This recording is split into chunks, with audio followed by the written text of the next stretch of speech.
We're a finance organization. Mark Jacobson is the president of the company Relayer Benefits, and we started using webinars during the pandemic, like most people. We had to go virtual.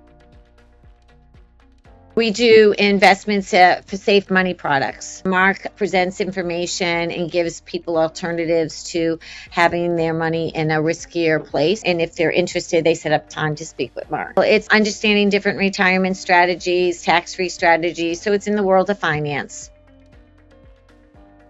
So our business is usually where we're in person in a restaurant doing live presentations. But when the pandemic hit, that no longer was. We weren't able to do that. So we had to then look into virtual aspect. We used to do them live all the time, but over time, when the pandemic sort of lifted and we're back in restaurants due to time constraints, we still offer the webinar option to our guests who don't want to go into the restaurant and see the presentation live, but yet want the material. So we allow them to choose whether they want to be live in person or do the webinar. They don't know it's been recorded, but Mark records his presentation and I upload the video, but I'm still on monitoring and calling these people, talking and communicating with these people.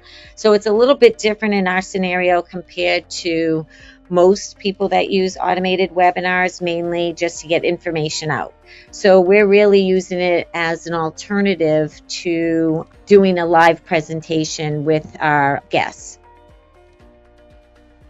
I went with WebinarNinja. I looked at several platforms, and at the time I looked at Webinar Jam, they did not have the option of automated webinars. So, and my initial reasoning for going to WebinarNinja is I liked the platform.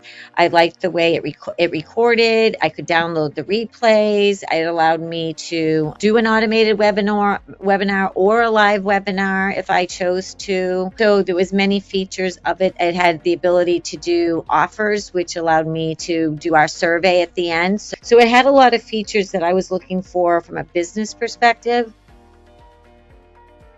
Absolutely. When we went virtual, our whole business was built on sales through webinars. Wow. Yeah, we didn't really go down during the pandemic like most companies did. We just switched over to virtual.